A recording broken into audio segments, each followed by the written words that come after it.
मेरे दोस्तों, हमास ने हथियार मांग लिए हैं मुस्लिम देशों से। यह एक बड़ी खबर है। हमास के चीफ ने कहा कि हम देख रहे हैं कि इजराइल को वेस्ट के देश हथियार प्रोवाइड करवा रहे हैं, हथियार दे रहे हैं, जबकि फिलिस्तीनियों को इस जंग के लिए, गाजा को इस जंग के लिए हथियार की जरूरत है। तो इनडायरेक्ट वे में, बल्कि यूं कहूं कि 50% क्लियर बोल दिया है हमास के चीफ ने कि हमें हथियार मुस्लिम देश दे। वहीं आपको बता दूं कि यह बात आपको तो क्लियर है कि इजराइल इस जंग में काफी बड़ा नुकसान उठा रहा है। रोक कर बोलना चाहूंगा कि अगर इससे पहले के वीडियोस को नहीं देखा है जो हम अपलोड कर चुके हैं, जाकर जरूर देखिएगा। कई सारी फेक न्यूज़ भी ब्रस्ट हो जाएगी और आपको जो गलत खबरें मिल रही हैं उनका भी भांडा फोड़ हो जाएगा। एक्चुअल खबर, ओरिजिनल खबर, प्रूफ के साथ ये आपका नौकर आपको देता रहेगा। आज की तमाम रिपोर्ट्स में एक पॉइंट को मैं बार बार हाईलाइट कर रहा हूं, उसकी वजह अब ये आ गई है। पॉइंट ये था कि इजराइल अपने तेवर अब नरम रख रहा है। इजराइल कहीं ना कहीं दब रहा है, पीछे से हट रहा है। ऐसा लग रहा है कि पीछे हट रहा हो। अब आपको बता दूं कि नेतन्याहू इतने प्रेशर में है कि उसने कहा है कि जो अंतर्राष्ट्रीय क्रिमिनल कोर्ट में हमारे खिलाफ साउथ अफ्रीका ने केस दर्ज किया और दुनिया उसका साथ दे रही है, तो कुछ पॉइंट मैं क्लियर कर देना चाहता हूं कि हम, जो बड़ी बात है सुनिए, कि हम यानी इजराइल गाजा के अंदर परमानेंट कब्जा करना नहीं चाहता है। वाह वाह वाह वाह वाह, पूरी पलटी मार ली। इजराइल के प्रधानमंत्री नेतन्याहू ने यह भी कहा, हम जंग नहीं लड़ रहे हैं फिलिस्तीन से या फिलिस्तीनियों से या गाजा के लोगों से, हम सिर्फ हमास से लड़ रहे हैं। हमारी दुश्मनी हमास से है, आम लोगों से नहीं। समझ रहे? पूरी तरह से अपने अल्फाजों में मिठास लाने की कोशिश की है इजराइल ने। I want to make a few points absolutely clear. Israel has no intention of permanently occupying Gaza or displacing its civilian population. Israel is fighting Hamas terrorists, not the Palestinian population. And we are doing so in full compliance with international law. The IDF is doing its utmost to minimize civilian casualties, while Hamas is doing its utmost to maximize them by using Palestinian civilians as human shields. The IDF urges Palestinian civilians to leave war zones by disseminating leaflets, making phone calls, providing safe passage corridors, while Hamas prevents Palestinians from leaving at gunpoint and often with gunfire. Our goal is to rid Gaza of Hamas terrorists and free our hostages.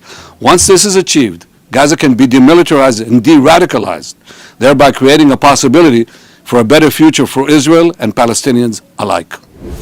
Japan अपने एक साथी के साथ UN के अंदर resolution लेके आया था हुथीस के खिलाफ कि हुथीस को लाल सागर में हमले बंद कर देना चाहिए। अब सीधी बात है, कोई बेवकूफ़ी इंसान ही होगा जो यमन का ऐसे मौके पर साथ दे देगा, क्योंकि इस वक्त वो दुनिया की नज़र में जो हुथीस संगठन है वो आतंकी है। ऐसे में भाई साहब, ईरान क्या कोई और भी खड़ा होकर साथ नहीं दे सकता। तो किसी ने साथ तो नहीं दिया, लेकिन कमाल की बात यह है, मोज़ाम्बिया, चाइना, रशिया और अल्जीरिया वोटिंग से गायब रहे, जिसके बाद बहरहाल वोटिंग पास हुई और ये बिल पास हुआ, और जिसमें लिखित में बयान दिया गया यूएन के द्वारा कि वोट पास हो गया है। ये क्लियर हो गया है कि हुतीस को अपने हथियार डालने होंगे और हमले बंद करने होंगे। उधर मेरे दोस्तों, हुतीस हमसे आपसे 10 कदम आगे चल रहा है। हुतीस ने यूएन के इस रेजोल्यूशन को लात मारकर ठुकराते हुए कहा कि ये सिर्फ पॉलिटिकल है, ये कोई सॉल्यूशन नहीं है। हम हमले कर रहे हैं, जब तक करेंगे जब तक इजराइल हमला बंद न कर दे गाजा पर। मेरे दोस्तों, वहीं सऊदी अरब खुले तौर पे तो इजराइल के साथ नजर आ रहा है, लेकिन अंदर ही अंदर डंडा जो कर देता है, पिन मार देता है इजराइल को, जैसे अभी उसने पिन मारा है। क्या? अभी 5 साल पहले 60 फिलिस्तीनी और जॉर्डन के लोगों को सऊदी अरब ने 20 साल की सजा सुनाई थी, जेल में ठूस दिया था। इल्जाम यह था कि ये 60 फिलिस्तीन और जॉर्डन के लोग हमास और दूसरे संगठनों को पैसा और हथियार प्रोवाइड कर रहे थे। आपको हैरानी होगी कि सऊदी अरब ने कल उन 60 के 60 लोगों को आजाद कर दिया है, रिहा कर दिया है। मेरे दोस्तों, लेबनान के अंदर हमास के कमांडर और हमास के लोगों का इजराइल ने कत्ल किया तो उनके नमाज जनाजा में पूरा का पूरा लेबनान उमड़ आया।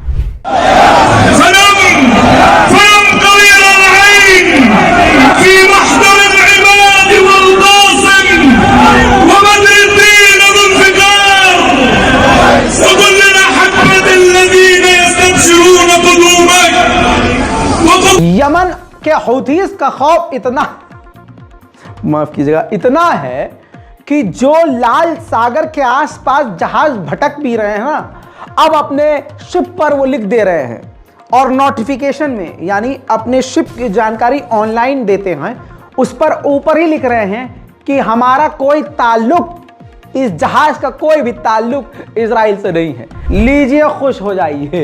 ये देखिए, ये है सिंगापुर का एक जहाज जिसकी डिटेल्ड में, जब जो डिटेल इसकी निकाली तो देखा गया ये लाल सागर से गुजर रहा था, इस पर कोई हमला नहीं हुआ। जब जानकारी निकाली तो पता ये चला कि भाई इसने अपने टाइटल में ही, अपनी डिटेल में ही लिख दिया है कि इस वेसल का मतलब VSL नो लिंक इजराइल, यानी इजराइल के साथ हमारे इस कंटेनर शिप का कोई भी लिंक नहीं है। मेरे दोस्तों, अब आपको एक और बड़ी बात बताऊं, यमन के खिलाफ आप स्क्रीन में देखिए, ये जो जिबूती है, जिबूती एक अलग, बहुत करीब, सबसे करीब यमन के यही है, बस बीच में थोड़ा सा एक समुंदर है। जो जिबूती है उससे अमेरिका ने कहा कि भाई साहब, हम यमन के खिलाफ आपके देश में अपनी सेना और मिलिट्री जो है वो तैनात करना चाहते हैं। तो जिबूती ने तुरंत चप्पल उतार के फौरन, बिना कुछ कहे, बिना कुछ सुने, बिना कुछ बोले, अमेरिका के मुंह में मार दिया कि चल बे, चल निकल यहाँ से, हम कोई जगह नहीं देंगे तुझे यार। मेरे दोस्तों, इसके अलावा हुथीज के हमलों की वजह से, यमन के हमलों की वजह से दोस्तों, पूरी दुनिया में शिपिंग कॉस्ट बढ़ गई है। ये कहा जा रहा है, एक्सपर्ट के मुताबिक कहा जा रहा है कि हौथीज यानी यमन के लोगों की एक बड़ी कामयाबी है, जिन्होंने दुनिया को हिलाकर रख दिया है। यमन मानना तो पड़ेगा।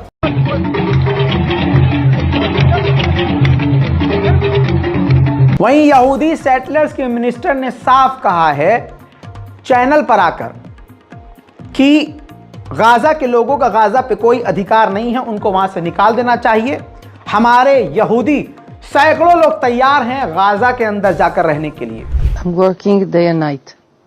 If I take my telephone now, I can assure you that hundreds of Jewish families will move today, immediately, with the children to the Gaza area. And they will not ask what are the conditions. What should the 2.3 million Palestinians do? Where should they go?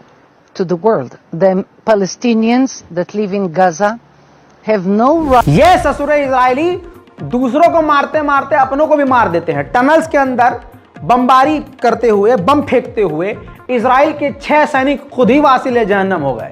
इस बात को Israel की IDF ने खुद accept किया है। मेरे दोस्तों, WHO ने 26 दिसंबर के बाद अब तक अपने 6 बार प्लान गाजा में जाने का कैंसिल किया, क्योंकि WHO जाना चाह रहा था मदद के लिए, लेकिन इजराइल ने साफ इनकार कर दिया। 6 मरतबा WHO को परमिशन नहीं दी और कहा कि हम आपको कोई सेफ रास्ता नहीं देंगे, तो भैया मारे जाओगे तो हमारी जिम्मेदारी नहीं है। उधर इजराइल के मिनिस्टर ने एक बार फिर से टीवी चैनल पर कहा है कि गाजा के लोगों को हमें मजबूर कर देना चाहिए कि वो गाजा छोड़कर चले जाएं। בהחלט צריך לעודד הגירה, כמה שפחות יהיה לחץ ברצועת עזה של גורמים שנכון, הם לא, אולי בלתי מעורבים עכשיו, אבל הם לא אוהבי ישראל ומחנכים את הילדים שלהם לטרור.